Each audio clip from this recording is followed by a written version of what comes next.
trying to think of the survivors basically, try to enjoy time with them, not really think of it as a sad moment, and just trying to learn more about my history because I wasn't born yet. Well, I basically try to read books. I've been trying to read, like, for these past years, I've been trying to read a lot of books about the genocide, like Shaking Hands with the Devil and some others, and it's interesting to see the genocide from different people, from different perspectives. Personally, I like to ask my mom about stories of her like parents, cousins. Same thing with my father.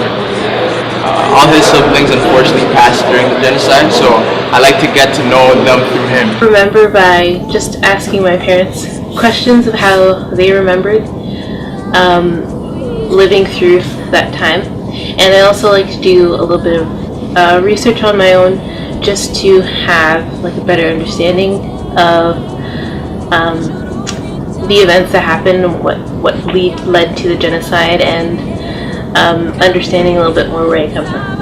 I remember when I try to take time to myself, usually when I'm alone or with family, to just take a time of silence and just remember what happens.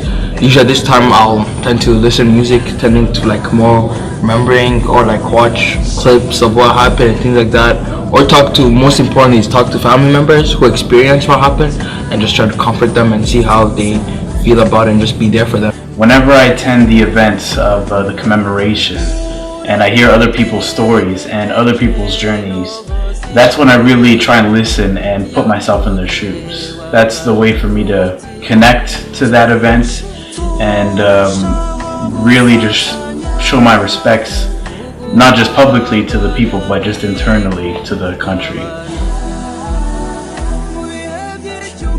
They're trying to be strong for us. Like, we can see that there's pain, but like they don't want us to, like my mom told me, like it was a bad time in our history, but like she wants like people in our generation, like from, it doesn't matter, anybody that was too young to remember or was born after, to grow up knowing what happened, but like move on, but not forget at the same time. Just don't make it like a burden on yourself, right? Even though it probably had a lot of negative effects, it also had a lot of positive effects too, because you live life more with an understanding that everything can be gone in a second. It helps you to live life more fully and more completely. So that's what I would say. Yeah, it's affected our family in a huge way because my parents have had to start from scratch and come to a brand new country where they don't know many people, they don't know the country very well, they don't know the language very well, so they've had to start from scratch and build a whole new life in a completely different world. And it's been very challenging, but it makes me so thankful for the amazing, inspiring family that I have, that they were able to do that. Like, it blows my mind every time I think about it. Not like my close family, like brothers, sisters, or parents were like harmed during the genocide. Like, it still affects me knowing that there's still a lot of family that I didn't get to see or know, and helping those who are around me and live through that and helping mourn with them through the experience. I think it made us more thankful for where we are now. So when things do get in our way, or there are little hardships here and there, it's a lot easier to get through because of our backbone that's been strengthened. This period, like February to April, we can see how it changes them. Like, you can see in a new mood, in the way they talk, and like, yeah, they're not quite there, they're not quite themselves, and it's hard to heal. Like, it's been 20 plus years, and it's still as raw to them. The pain is still as raw as it was at that time. When love is not spread, it's just hate that's being spread. We see the bad outcomes that come out of that.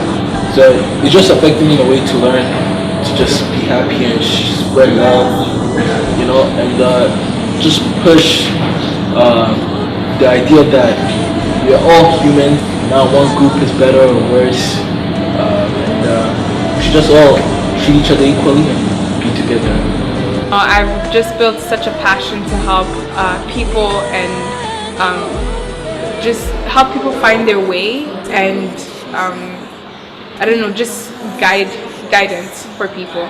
And I think it's because now, especially with the world issues that are going on, I see that we really need one another. I feel like I should be way more involved, like just bring back like all the everything from the country, just Rwanda, just bring it back, like get more involved here with all our generations, You might have obstacles yourself, but I don't think they could amount to the type of things like our parents went through.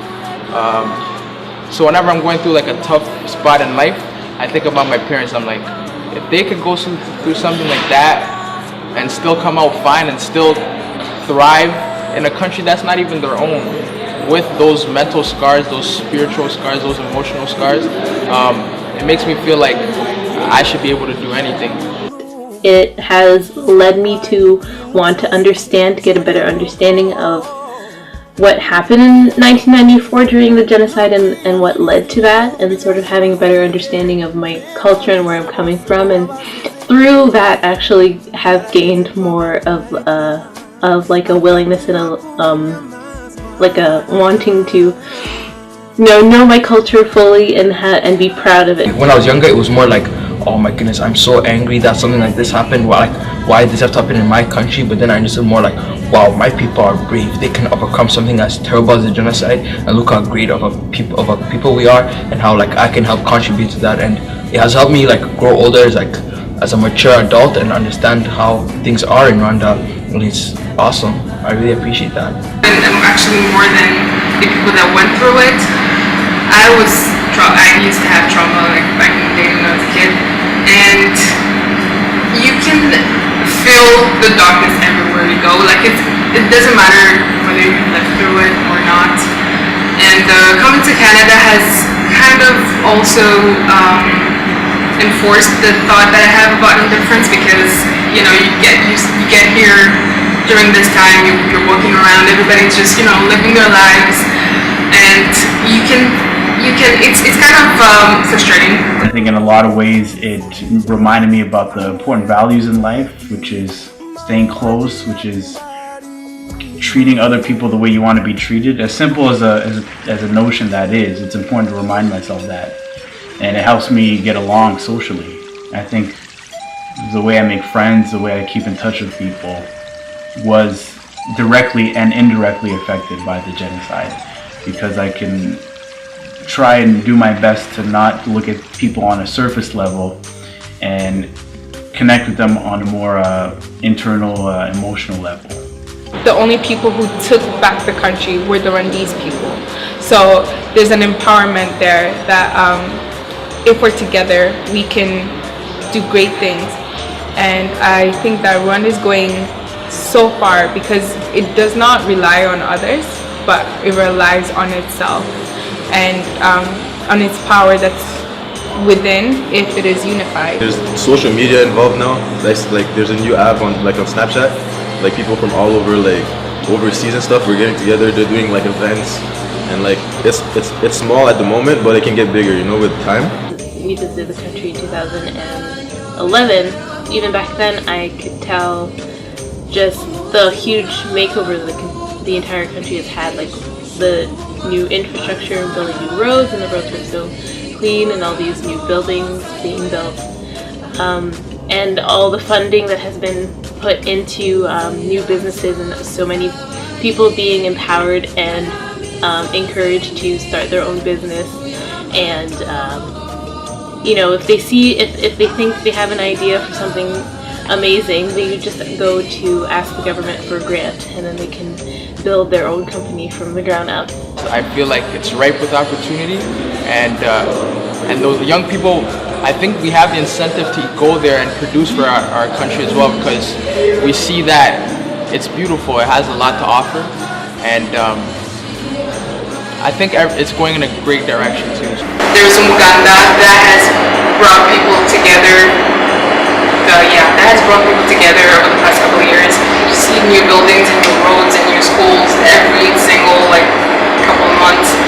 So it's always evolving, and it's great. With the power of the internet now, a lot of more resources are available, so it'd be great to see a tech boom going on in the country. Whatever the next generation can do to support themselves without needing the help of other people, and of course to keep re-examining history so that the same thing doesn't happen again. Because it's important to not just remember what happened, but remember why it happened, and to recognize those patterns so that it doesn't repeat itself. Because we're only human, and it's very easy for us to get derailed and lose sight of what's important, which is love. So I think the country is already on the right path, and I'm excited to see what happens in the future.